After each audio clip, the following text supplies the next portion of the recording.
Let's look at another thing that you can do with AutoCAD to do some measurements. If I want to make this all one entity and find its perimeter or area using the properties box, there's two ways that I can do that. There's more than that, but there's two that I'm going to go over.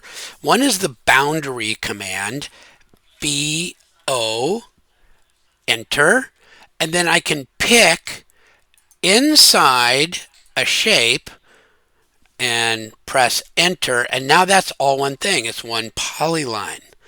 Once it's a polyline, I can right click on the polyline. Let's do that again. Click, right click, and look at its properties. And there's my properties box, and way down at the bottom on the geometry are the area and the length. The length is essentially the perimeter of the polygon. And look, obviously this is the same as my last video. Area is 14.0652 and length is 18.478.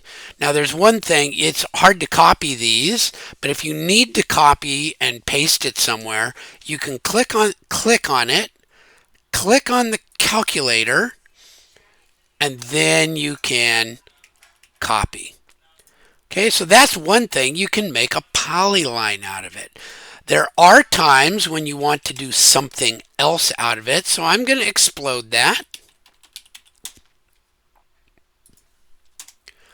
And I'm going to put it into a 3D view.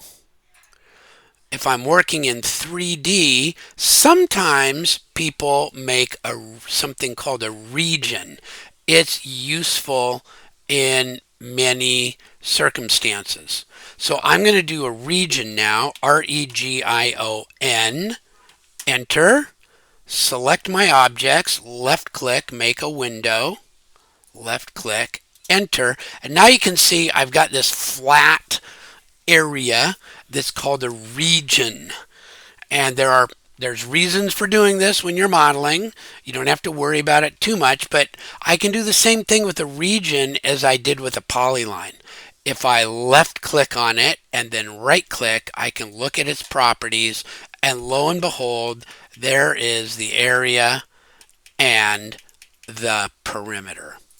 So there we go. That's an alternate manner, if it's all one piece instead of individual lines, as a polyline or a region, then you can use the dialog box to get, instead of the measure command, to get the area and perimeter.